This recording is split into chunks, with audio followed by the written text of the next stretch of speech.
Good afternoon guys. Mag-check up tayo sa tanim natin sa saging kung pwede na bang ma-harvest. So, watch me guys. Ito, malapit na pala ito. Tundan ito, tundan. Saging na tundan. Malapit na ito guys. Kamaingay Hunter.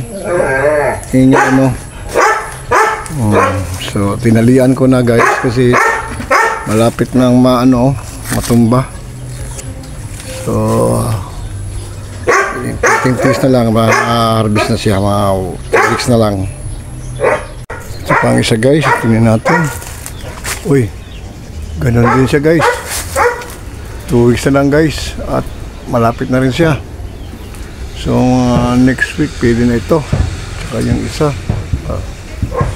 So, problema ang pagkain ito, paano ubusin ito, ang dami nito.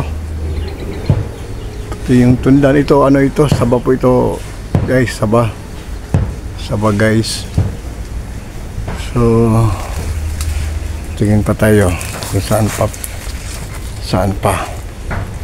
Yung iba nagmumuso pa lang, yung iba nag-action pa lang. So, tingnan natin guys, saan pa yung iba.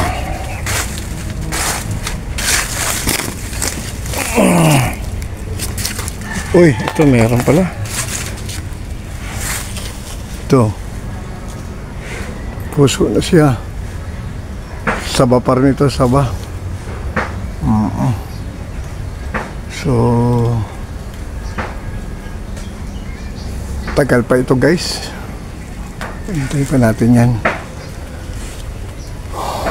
So guys, yun lang muna ang ating video for today.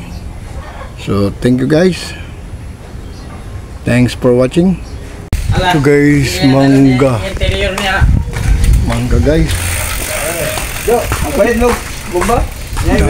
Oy, yan ba? Yan mangga ito. Nay ako, baligya. Dahing bunga. Bidro. Wala ba? Ang dahing bunga oh. Ila rin ko. Ngayon mangga ba? Ila rin ko rin. Ang dahing mangga oh. Baligyan na 100 rin. Ang daming mangga. Ha? Ang dami oh. Ayun oh. Kuha tayo panungkit. Sungkitin natin. Wala lagay gani. Dukit. Panungkit ba? Panungkit. Ano natin? Pulutan natin yan oh. Ato lang kinaon. Nausa man eh. Katkaton. Hindi na yung makatkat. Ayan na. Taas na kayo. Illegal sa diya. Itak ko diya.